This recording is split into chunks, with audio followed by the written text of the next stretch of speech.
we go. It is Now and Next. Welcome in. Dave Trafford here, and it's a special edition of Now and Next. We came up with a whole new graphic and everything. It's politically speaking and kind of offsets the bi-weekly sessions that we do with the cast and crew on Now and Next, who are our comms and strategy team. So I just thought today we want to get into the conversation that was sparked based on the Liberal leadership count and so on. What's next? Where do we go?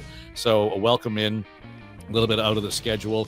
For those of you, by the way, who have been listening to On the Ledge, your Ontario Politics podcast, thanks for doing that. We had a whole bunch of new folks jumping into the show. So we'll be picking that ball up soon as well as we continue with the fun and games here. All right, around the table for this version of Politically Speaking, John Tory is here. He's the former mayor of the city of Toronto. Keith Leslie is a Queen's Park commentator. You see and hear him on CHTV in Hamilton. John Wright is our veteran pollster from On the Ledge. And Kathleen Wynne is the former premier of Ontario. And I just think one of the things that struck me about the vote yesterday, the vote count yesterday, Kathleen Wynne, that basically a coronation of Mark Carney, I think it surprised everybody. There was probably a few people in the know who understood what the numbers were like. But normally in a leadership convention, and you would have had this experience, you know, when you win, you bring all the other candidates up on the stage and everybody's holding hands and it's a show of unity. There was no need for that yesterday when the guy who won on the first ballot had 86% of the vote. Yeah, it was an awesome win on Carney's part. As you say, I don't think anybody was surprised that he won, but I think all of us were surprised that it was that big a win on the first ballot. I certainly was.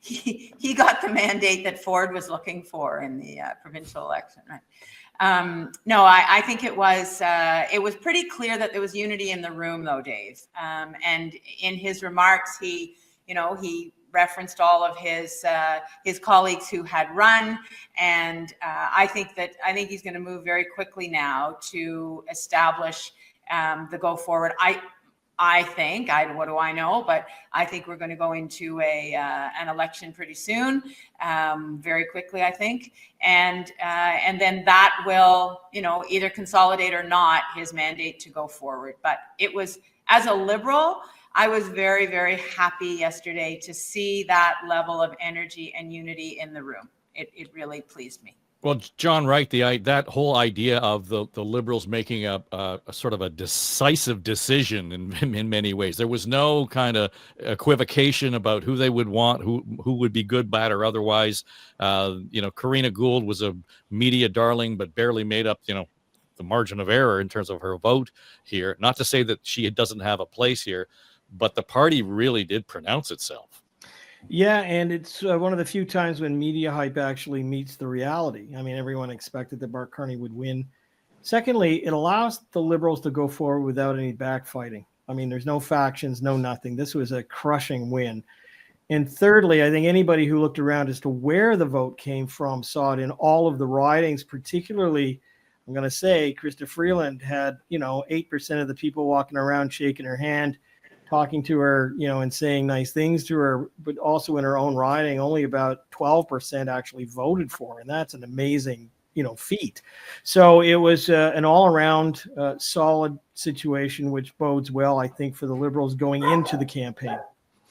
John Tory, the number that struck me after the fact was that Mark Carney won in every riding across the country.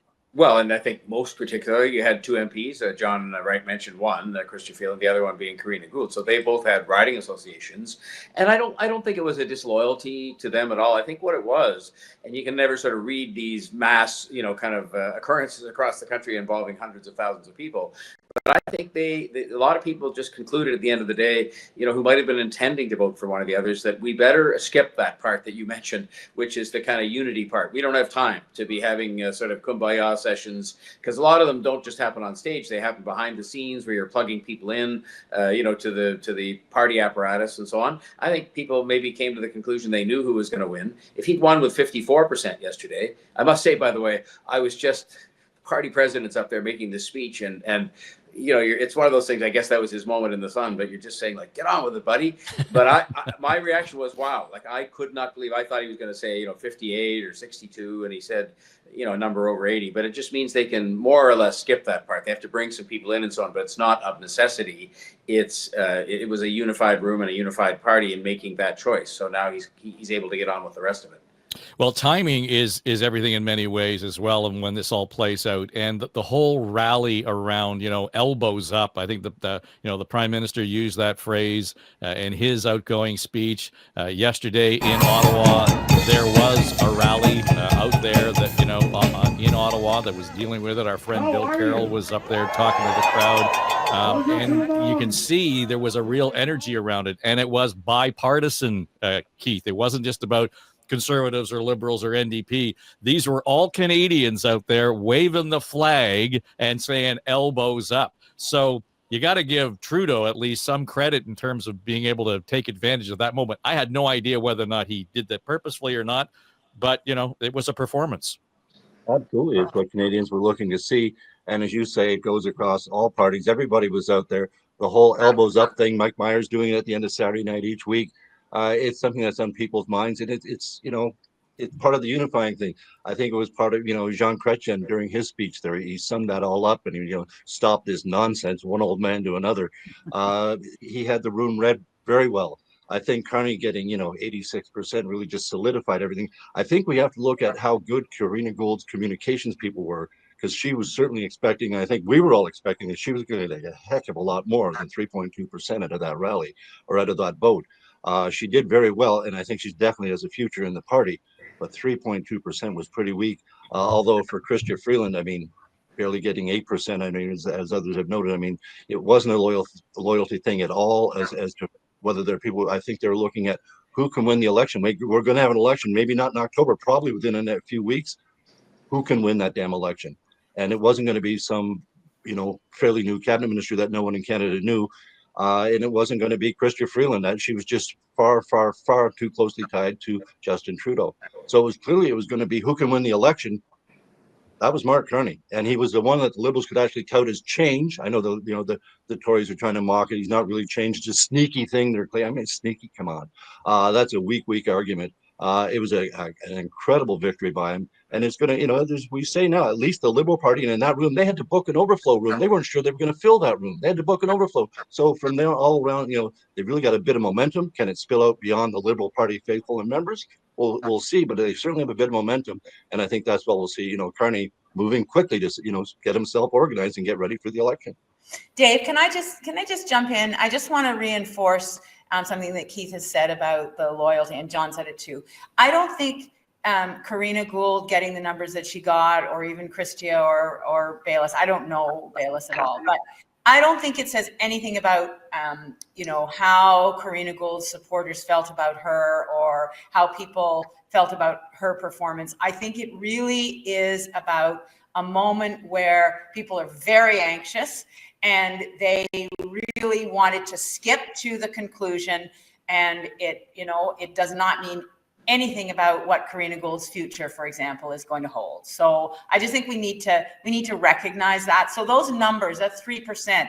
I don't think that is a meaningful number in terms of predicting what her career is going to be going forward.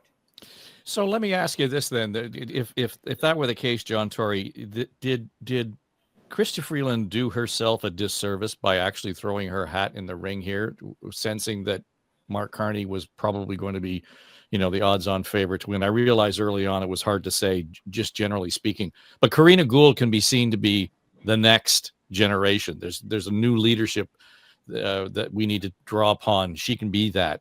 I see other cabinet ministers who didn't take the opportunity to step in, and much of the commentary was, well, maybe next time, because it was still a little iffy around how long this particular leader was going to be prime minister and sit in that chair.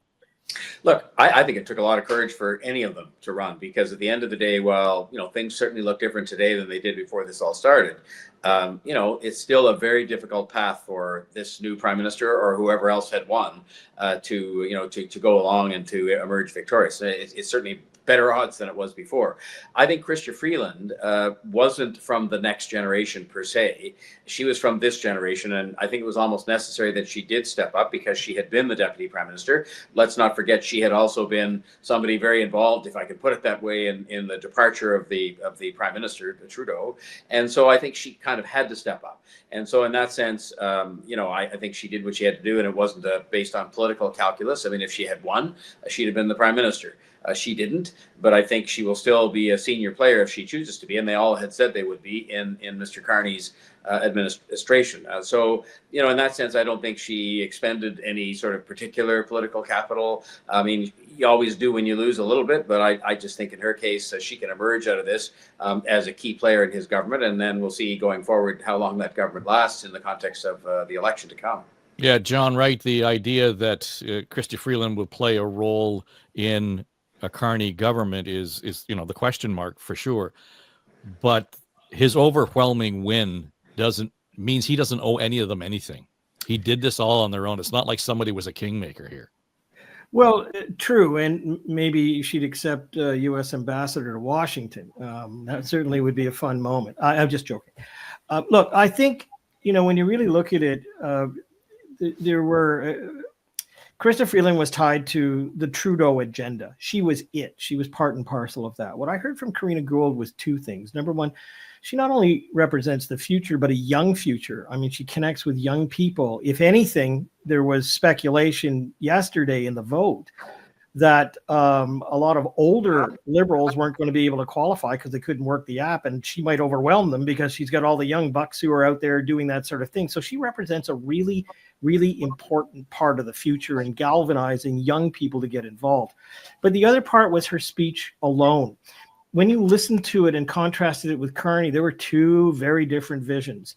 One was the Trudeau legacy with Karina Gould, talking about healthcare and home care and daycare and all of the things that she had been part of there and representing it going forward. Carney, I am a pragmatist, and within the sweep of a moment, took care of the carbon tax, the capital gains tax, a whole series of other things that were implied during that speech, and left himself open for a lot of flexibility going forward. I mean, we all know that we've entered campaigns, much like the Ford campaign, where you can pretty well predict the script and how things are going to unfold, even though you're dealing with an environment that has got some flexibility and some challenges to it. We don't know at all, whether it's the Conservatives, NDP, or the Liberals, what Donald Trump's going to do hour by hour. And so he has given some openings now for the Liberal Party to be pragmatic, meaning adapt with change, make decisions that are going to be different from the past. But I noted he's tucked her idea of the Liberal Party up behind him. He should give her a prominent role, that's for sure, but brings along the youth core of that Liberal Party that's absolutely critical for the future.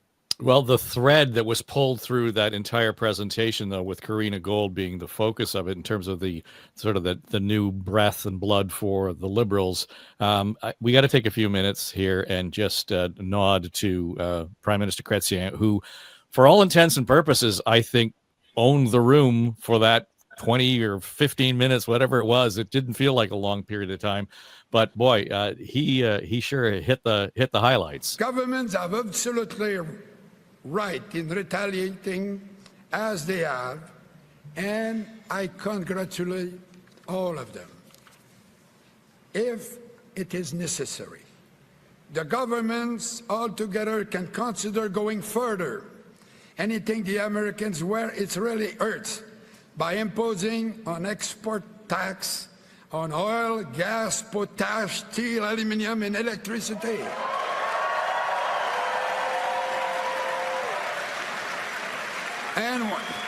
And we'll use that money to build infrastructure that are needed in Canada. For example, to build a pipeline for natural gas from Alberta to Quebec. From one old guy to another old guy. Stop this nonsense.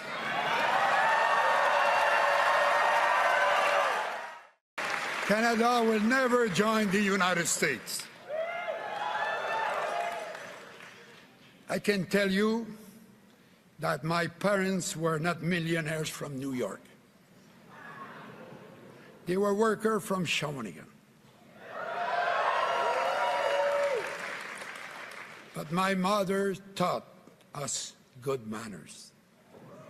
She would have been ashamed of me if I had treated anyone the way that the president treated my prime minister and the president in Ukraine in the last few weeks. The reason we don't want to become American is because our values as Canadians. We are proud Canadians, and yes, we owe a debt of recognition to Mr. Trump. He has united us as never before.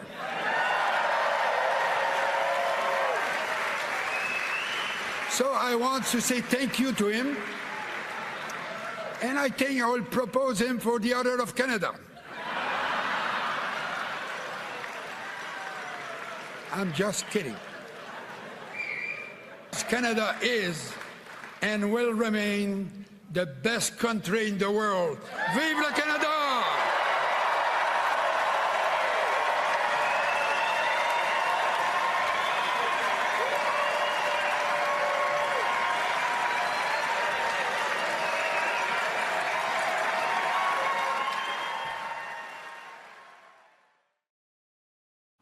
You can only aspire to have that level of wit, energy at the age of 81, never mind 91. He was, say what you will about it. Kathleen Wynne, you talked off the top about the energy of the Liberal Party. Maybe that's what was needed, a little bit more Jean Chrétien in the last few years in terms of that energy and that. We keep talking about how he's the street fighter, etc. And I was thinking as I was watching that, I'm thinking, if he were the prime minister today, he wouldn't have hesitated to talk that way to Donald Trump. Right. Right. His direct manner, his honesty, his wit it's perfect. It was perfect for that day. It's perfect for this moment. And I think, he has been quiet, and he came out and spoke when he needed to speak. It was a fine moment, and people in the room loved it. That was the thing. He generated, and always does generate, that affection, that adulation and loyalty. It was just a great moment. But he's funny. I think that's the thing that really warms people's hearts. They're not quite sure what he's going to say next, and then he says the thing and brings people together. But he also talked about values. He was making a serious plea to the party, and the message to Donald Trump was very clear. I loved it. The room loved it, obviously, and it's going to be part of what gives Carney the kind of push into this next couple of weeks. John Tory, it gives them cover too. In as much as Chrétien said some of the things that right now politically people are kind of dancing around in terms of where we should go with potash, where we should go with pipelines, where we should go with oil. He was, definitive. We can't fight this unless we do that. Definitely. And I don't know for a fact whether the routine that has been established with Mr. Trudeau not saying certain things, but Doug Ford saying them. I happened to see Doug Ford twice on CNN over the course of the weekend. And, he's talking very straight and very direct in the same way that Mr. Chrétien does. He doesn't use as much humor because the occasion doesn't, determine he should on those interviews. But I think it does give Mr. Carney the ability to kind of be what he is, which is kind of, I think he's going to stand a chance in the election because he is a serious, learned person who's been through these kinds of crises and so on before. He'll have to put his dukes up, both with Polievre and with Mr. Trump potentially. I'm also fascinated, just looking back at what Mr. Chrétien said when I watched it yesterday and again today. How will Donald Trump treat a new Prime Minister of Canada? Because I was astonished just in the sort of annals of any diplomacy over any period of time, decades and centuries, at the disrespect that President Trump showed to a Canadian Prime Minister, this one or any other one. And, when Mr. Carney is sworn in, will Donald Trump resume that, which I find unbelievable that he would, but with him, anything is possible? Or will he actually maybe show some respect and prove that all that commentary about Mr. Trudeau and Governor Trudeau was more directed at Mr. Trudeau than it was at us or at our Prime Minister? But yeah, I think it's given Mr. Carney quite a bit of license. Well, in many respects, John Wright, people make the mistake of saying Donald Trump plays 3D chess while everyone else is playing checkers. And I maintain he's just a checker player. He's transactional. It's one move at a time. There may be a couple of things that he's got in his back pocket. He cheats. But here's the criticism. Here's the criticism I can already hear that Trump is going to make of Carney. He's a central banker, and he isn't really in love with his own central bank right now. So the idea that he's going to kind of cozy up to Carney, maybe not. But I wonder whether or not that doesn't work in Mark Carney's favor in a campaign, similar to the way it worked in many ways to Doug Ford, but it adds that added element of a personal attack on Carney. Yeah, I think to unpack, you've said a lot of really good things. I mean, to unpack it, number one, we've already seen in the last week or so with the falling stock markets, which again are plummeting, Trump calling out the globalists, and he's part of that regime in Trump's view. The second thing, though, is I think we got to step back from this and see that we do have a long process ahead of us just in terms of campaigning. I mean, we are speculated to have, the writ drawn up soon to go to a campaign which would have a date by the end of April or the beginning of May. Then you got to think of whoever wins that, and we don't know at the moment. We've got a transition. Does it take a month? Does it take, 8 weeks or so? Because you've got, as we all know, we've got swearing in of a cabinet. You're not going to have the same luxury of waiting until, the end of July, August, or September, which you normally would kind of give portfolios to ministers and say, see you in the fall with a throne speech. We have a concentrated 120-day period of time now where we're out in the open. And that, whether it be Mr. Polievre or Mr. Singh or Mr. Carney himself, whether it be our institutions or otherwise, regardless of what Mr. Trump may respond to immediately to Mr. Carney, it's going to be hourly. So I don't know. That's the one vulnerability we have in this campaign. I mean, we have two former leaders on this podcast, which is a really great thing to have because they worked in an environment where there was some measure of predictability to a campaign. And secondly, we just finished with a Ford campaign that in itself was fortuitous to launch into a window and keep it on the rails. But I don't think that's the case here. And, the Liberals, may be wrapping a plane, but they still have a lot of candidates to get in place. Mr. Carney, at the moment, hasn't announced where he's going to run, although there's lots of options that he could have. I just think that this is the most precarious and unpredictable campaign we've ever had. And I think it's going to be that way for at least the next 120 days that we're going to have to deal with. John, Tory, the thing that struck me when Carney first took the stage and he, made his pronouncement, got through all of his thank yous vis-a-vis policy, made it clear that he was running against Polievre and he was putting the Trudeau legacy in the rearview mirror. So my government will immediately eliminate the divisive consumer carbon tax on families and farmers and small and medium-sized businesses. And we will stop the hike in the capital gains tax because we think builders should be incentivized for taking risks and rewarded when they succeed. That clip finishes with Prime Minister Trudeau sitting in the front row, just kind of nodding. And it was a necessary, uncomfortable moment, John Tory. Well, it was, but that's not going to stop Mr. Polievre from saying, well, here's a few clips of what you had to say about the carbon tax a little while ago. So, I mean, that's why this campaign, as John Wright said, is going to matter. And I think that, but Mr. Carney did a good job yesterday of beginning to separate himself. It wasn't the first time he talked about the carbon tax or the capital gains tax, but trying to separate himself as he has to do. And what he's got to do is hope that he gets the same experience Doug Ford has, which is where the real opposition isn't Pierre Polievre. In fact, even better, he can have Donald Trump as the real opposition and tie Pierre Polievre as he tried to do yesterday. I thought it was quite a clever turn of phrase where he said, Donald Trump is trying to conquer us. Poilievre is trying to, prepare us to be conquered with his approach. And I think that's what he's got to do, is tie the two of them together, and then he could end up in the same fortuitous circumstance that Mr. Ford did during his election. Well, Keith, that's the linchpin there, so that if Trump doesn't like Carney, it's easier to, throw shade on Poilievre. I mean, there's a real complexity to this that could work in his favor.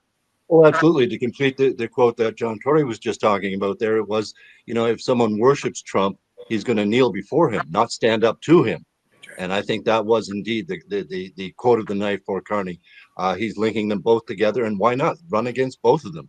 I mean, already we've seen, we've all talked about how the election has completely changed. Donald Trump just changed the Ontario election. Now he's going to change the federal election completely. The dynamics of, the Liberals have to go, Trudeau has to go. Trudeau's gone. And Carney came up and said, well, the carbon tax is gone. The other tax, we're going to take that off to the capital gains tax. It's gone.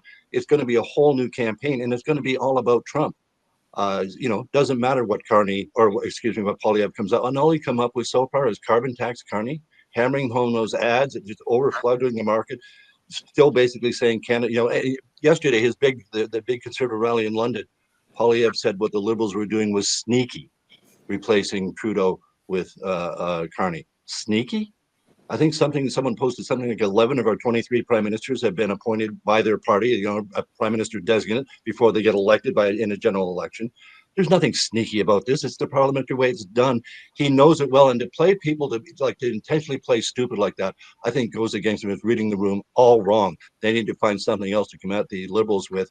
Now, again, I still think the Liberals have basically all but eliminated the huge 25-point lead the Tories had in the polls, but it doesn't mean that they're prepared to get reelected. There's still a lot of anger about the past 10 years of Liberal government, so they still have some things to counter. And Carney, will he be seen as the real change or not?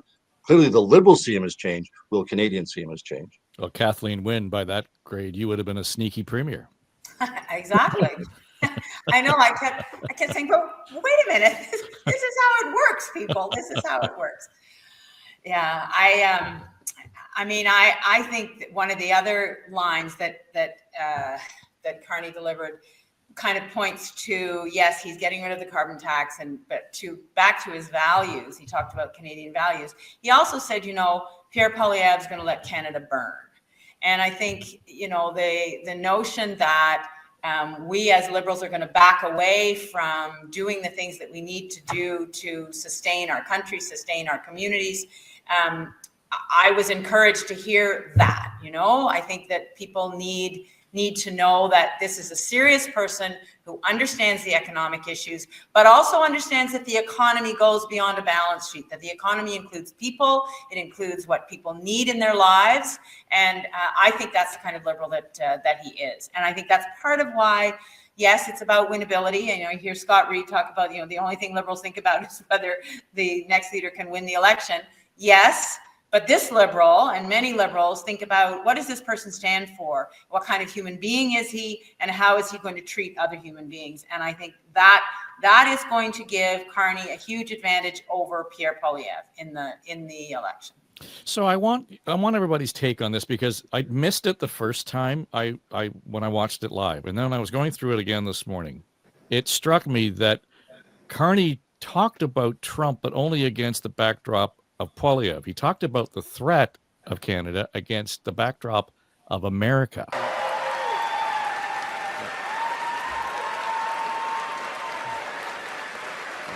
Thank you.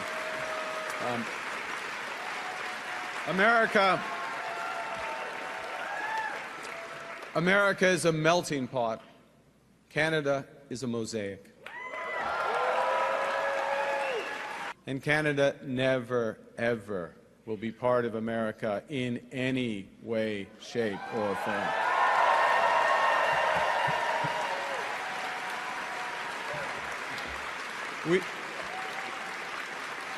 Look,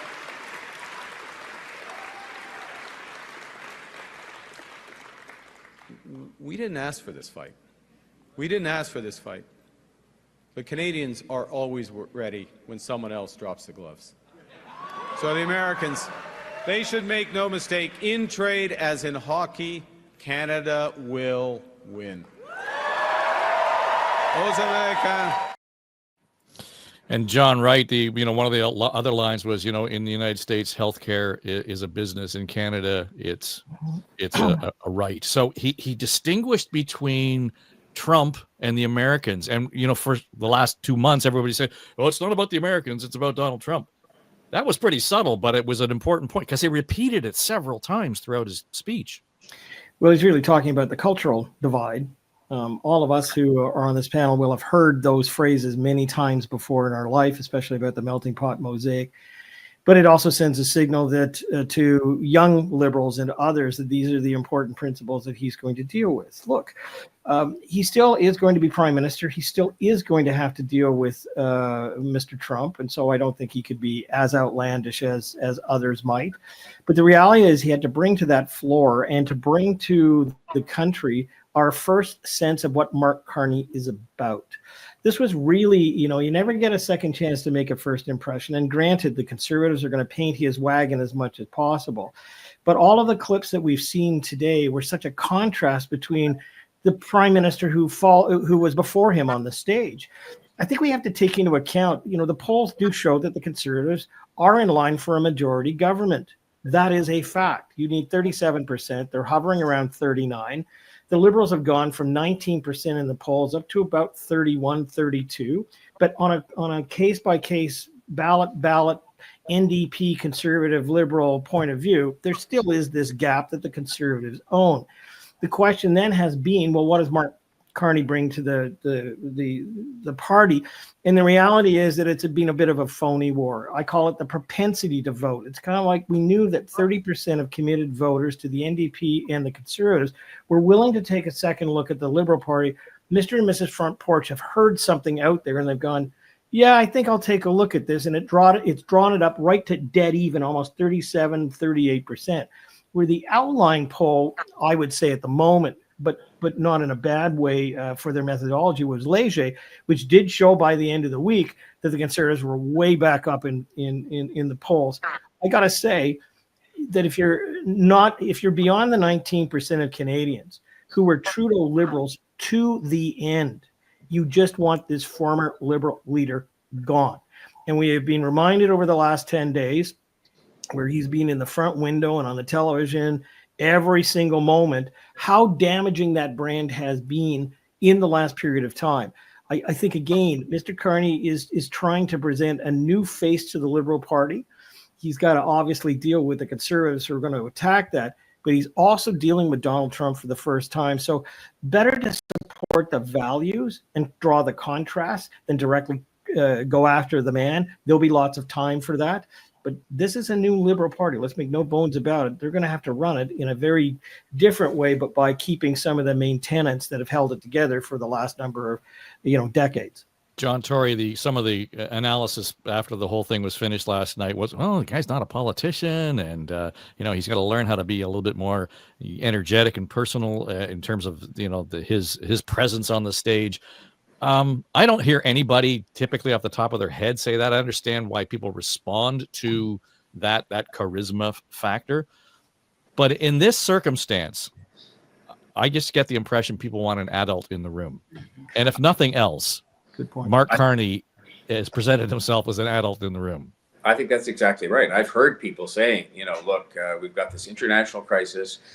What we need is somebody who is going to be qualified to deal with an international crisis, maybe even has some experience. There aren't many people who do, and who, doesn't come across. And I have been a politician, as has Kathleen. There's nothing wrong with that, and there's nothing wrong with sometimes behaving as a politician will, but at the same time, I think the kind of reassurance, the kind of adult behavior, the kind of steadiness, including the fact he was smart enough not to take on Donald Trump personally last night, because I think it also will highlight, if he didn't, and he doesn't for now, take him on directly personally, that if Trump, responds by taking him on the way he did Justin Trudeau, that it helps Mark Carney. So I just think, that charisma thing, look, he'll have to perform in the debates. He'll have to put his dukes up, as I said earlier on, both with Polievre and with the United States. But I think people are looking for that kind of adult leadership. And I think, to John's point about the polling, what could be quite compelling if they can get Donald Trump to be the issue and Polievre to be married to him, is going to be to say, I need a majority to deal with this. I need a strong mandate. They may never use the word majority, but I need a strong mandate. And that could actually persuade a lot of people who are looking to have some stability in that 120 days and beyond that you talked about. Well, the interesting thing is, Keith, that when you listen to Mark Carney and his sort of laser vision, here's what we're going to have to do, and here's how we're going to have to fight back. Boy, you could have put the script in Doug Ford's hands 2 weeks ago. You could, but Ford would have delivered it more animated. There's just no two ways around it. But that's not the point. The path is the same, though, isn't it? Absolutely, the path is the same, and he's going to work it. But he's just going to work it differently. But I think, we'll go back to a former boss of John Tory's, Brampton Bill Davis, who said, was it bland works or boring works or bland works? Yeah. Bland works.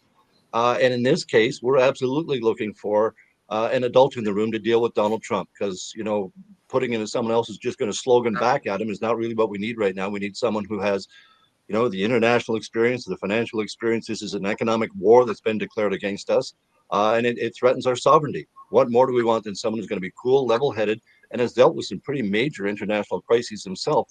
So I think that gives him a huge, huge advantage in going up against Trump without necessarily taking Trump. I mean, to the idea of, again, just tying Poilievre to Trump and everything the conservatives do and the slashing and burning. Well, that's going to, if they can echo all that and tag Poilievre with that, the Liberals will continue to close that gap. They're within the margin of error now. So depending on how quick and how strong Carney thinks his support can be and how quick he'll call that election, it's a race. I think it's going to be a real race this time. And I think it's because primarily what you said, he may be a bit dry in the delivery stage. Well, he'll get better in a debate or not. But I don't think debates really, for the most part, change most people's minds. The people that really want to watch them, that spend for the whole time with the debate, are those of us like us that are really engaged, and the people that listen to these types of podcasts. Others just see the clips the next day. And Carney, for the most part, I think will be able to hold his own, and that's all you really need to do in a leader's debate.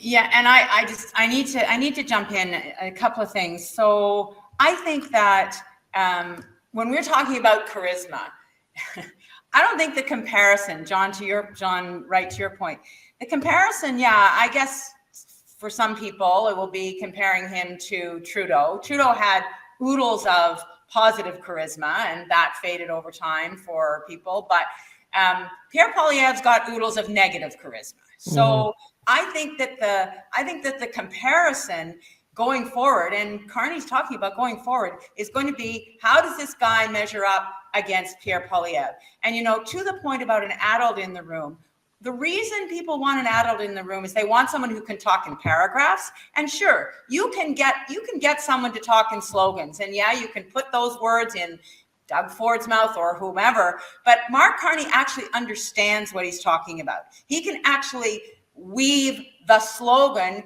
into the strategy, and he can use his experience as the background. So I think that's the difference between this man and Pierre Polievre, for sure. And it is the difference between him and Trump. Now, that's another whole thing. Do we think Trump is going to respect him? No, I don't think Trump respects anybody particularly.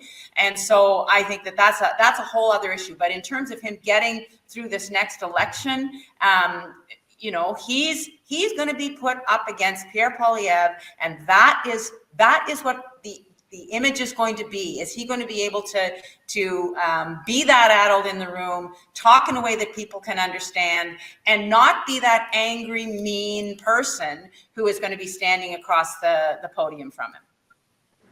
John Wright? I would agree entirely. I also think there's a couple of other things. Number one, the Liberals were running some ads online last week, which really just basically said, not this time. It's effectively, what, the Conservative leader may have some good points, but it's not this time for that kind of change. The second thing is, you can't get away from the fact, and I say this as I always do, a completely nonpartisan matter, that he's a nasty guy. That is something which you hear from people. It's all talking points. Even when I was listening to Brian Lilley interviewing him on Friday of last week, it's all, carbon tax, Carney, carbon, it's all the alliteration of the attack points. What I think he's going to have to deal with is that people want to have a conversation. And Mark Carney last night put a whole different tone on that room. There was the kind of breathy Trudeau era, and I've been with you, and all, the voice, the whole thing. And then he comes on stage, it's kind of like, hi, we got a situation we got to deal with. It was like a lowering of the temperature. Now, some people said, oh, this is boring, he can't connect. I don't think people are looking for the hysterics, and I think they're looking for more than they've heard the talking points. You know, even in the following hours where the social media went nuts with all of the conservative advertising, which you'd expect, it was all talking points. It was all those bullets. I think we're going to have to watch these candidates for themes, but I also again go back to the fact that once you've got talking points down, if your opponent changes significantly, I know you're going to try and drive it forward as it was the case. So he's just like everybody else. And yeah, he said about carbon tax. But for people who are paying attention, Mark Carney's agenda has changed. It's different, and his tone is different. And, you know, I think that first impressions matter. The Conservatives are going to have to take that into account over the next month or so, because you can't do what you've been doing to Trudeau and do it with a new personality and a new platform. And I think, you know, Dave, if I can, one of the things I heard another pollster, there are others, not as good, John, but good ones, many good ones. They had never experienced an electorate, whether it wasn't just so much about Trudeau, but it was also just about everything, that was so angry about things. And the question, I think, is going to become whether that anger can be replaced by insecurity and concern about where we are at this moment in history. And then the antidote becomes not somebody who's angry, because Kathleen is so right. I mean, he you know, if I was Mark Carney in a debate, I'd turn to Polievre if he's just carrying on with the same script and say, why are you so angry all the time? Like, we're trying to, you know, make the country better and survive through this difficult period. And you know, I think you'd sort of point that out, because I think people recognize it. And that is the sort of Trump thing as well. Like, he's an angry, you know, kind of person. But I just think that's the key, is going to be to change anger, if it's still out there, which I think it is, to insecurity about a whole lot of things, including Trump, but also pocketbook, economy. And that's what Mark Carney's talking about, building the economy. But John, don't you think it's not even, I mean, I totally agree with you, but I think it's not even so much changing that anger into anxiety. I think it's the anxiety first that's fueling the anger, you know? And so if somebody can meet me in my anxiety, you know, that people are saying, well, what does meet the moment mean? Well, it actually means understanding where we are and being able to step to where I need you to be, you know? And so I think that it can be a relief for people to not have someone yelling at them and asking them to be even angrier, you know? And I think I honestly believe Carney is capable of that. Yep. Well, and one of the things, John, Tory, that, you know, to your point, though, around the polls, I saw, maybe it was Nick Nanos yesterday, I forget who it was, but you know, a few weeks ago, we were looking at the Leger polling that was out, and we looked at the issues in the provincial election, and Trump was number 5 in terms of concern. I think Nick's numbers yesterday had Trump number 1, and all the polls have kind of gone that way, where this has risen to this height now, where maybe, you know, Doug Ford was a little bit ahead of the curve on some of this. So that might be the dynamic we're heading for. Well, and you know what's fascinating, and of course it will likely change one way or another during an election if it comes soon, is that, you know, very little has actually happened. There's been all these, you know, on again, off again tariff things, but I think the only one that is imminent is the steel and aluminum. I'm not minimizing that, but I'm just saying the other ones have all been postponed and, you know, rethought and this and that. But I think that's why, because they've turned it into a soap opera, and I don't want to, again, minimize that, that the issue has risen, because that fuels insecurity. People are, you know, you're worse. Sometimes when something bad's going to happen, you'd rather get it over with, you know, and know where you were going. In this case, we've had this kind of thing hanging over our heads, because that's the way he conducts himself. And I don't think it's a scheme, by the way. I think it's incompetence down there, total incompetence. But having said that, you're right. I mean, I think it now is the top issue, and Carney's challenge will be to make it continue to be the top issue and not get distracted, just like Doug Ford did. And let's remember how much help Doug Ford had from Donald Trump. I mean, Donald Trump, through this soap opera, kept it going during the entirety of the Ontario election campaign, and allowed Ford to keep on that issue and have, I think, 3 days out of 30 that were on healthcare and education and other things that should have been discussed, just because that's what elections are for. Well, Trump Keith, one of unhinged the is things frightening. I just got a question for you. One of the things that came up yesterday in terms of timing, and yes, it's the urgency around the tariffs, it's the urgency around what Trump's up to. But one of the panels, I don't know if it was CTV or CBC, somebody had said it's also about the money that the parties have and the amount they can spend on advertising. And the Tories have a ton of cash. So the longer the Liberals wait, the more cash they can spend before the election, tearing down Carney before they get into a campaign. Apparently, the Tories have more money than the Liberals and the New Democrats combined.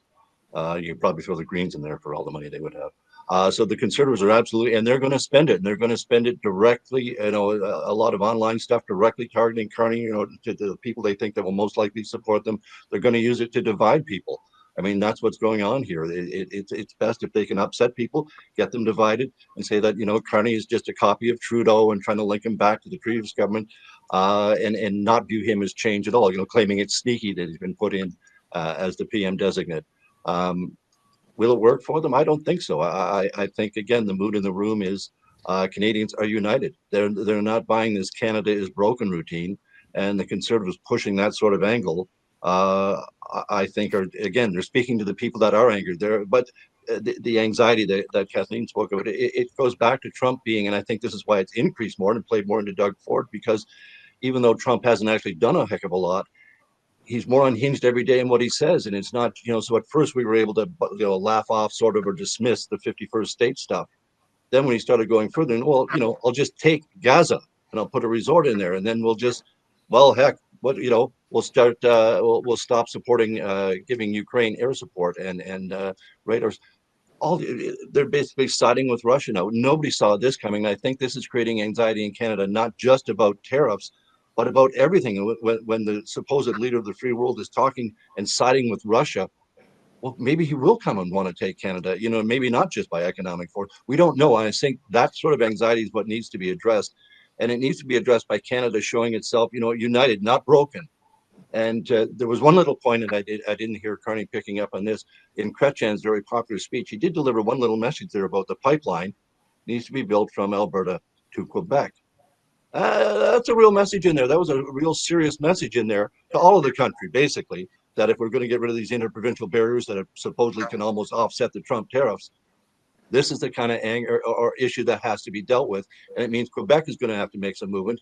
And he also, of course, talked about tariffing all our energy exports as well. So he's pointing at Alberta, he's pointing at Quebec, and I didn't hear Carney willing to take that on, but I think that's what's going to be necessary, some federal leadership to get Canada to eliminate as many of those provincial chairs. I know it's 13 provincial leaders that have the control of this, but it's going to take federal leadership to, I think, really get this done. Well, he did make the point, one economy, not 13. Yes, he did. And Chrétien softened the ground for him a little bit. That's what my point was. I think that where Chrétien was the right guy to come out there and really throw some punches and have some fun with it because of the Order of Canada invitation. He was also a buffer, I think, between, because quite frankly, I thought, what have they got Trudeau up there so long for? He should have only been up there for 2-3 minutes, say thanks very much. But he went on, and I thought it was dragging on. It was really getting, I thought that's not the branding you want. You want him gone. And so Chrétien came on. He was a perfect buffer in there, and he raised the mood. He just, everything was respectful to Trudeau. But with Chrétien, it was beyond respect. There was, dare I say, the word love in the room. I mean, they just really like this guy. It's true. You just see it happening. And so I think he really set the tone. I just want to say this. I remember one of the very first tutorials I ever had with Dr. Angus Reid. I didn't know really anything about polling. I went out to Vancouver. It was 1991. We were working on the very first environment syndicated study. And he handed me the data tables after we talked through all this stuff. And I said, so what do you want done next? He says, I want you to get back on the plane, and I want you to fly home, and I want you to read it all and tell me what the story is at the end. And I thought, what do you mean? And he said, in every data set, there's a story of romance and adventure, or pride and guilt.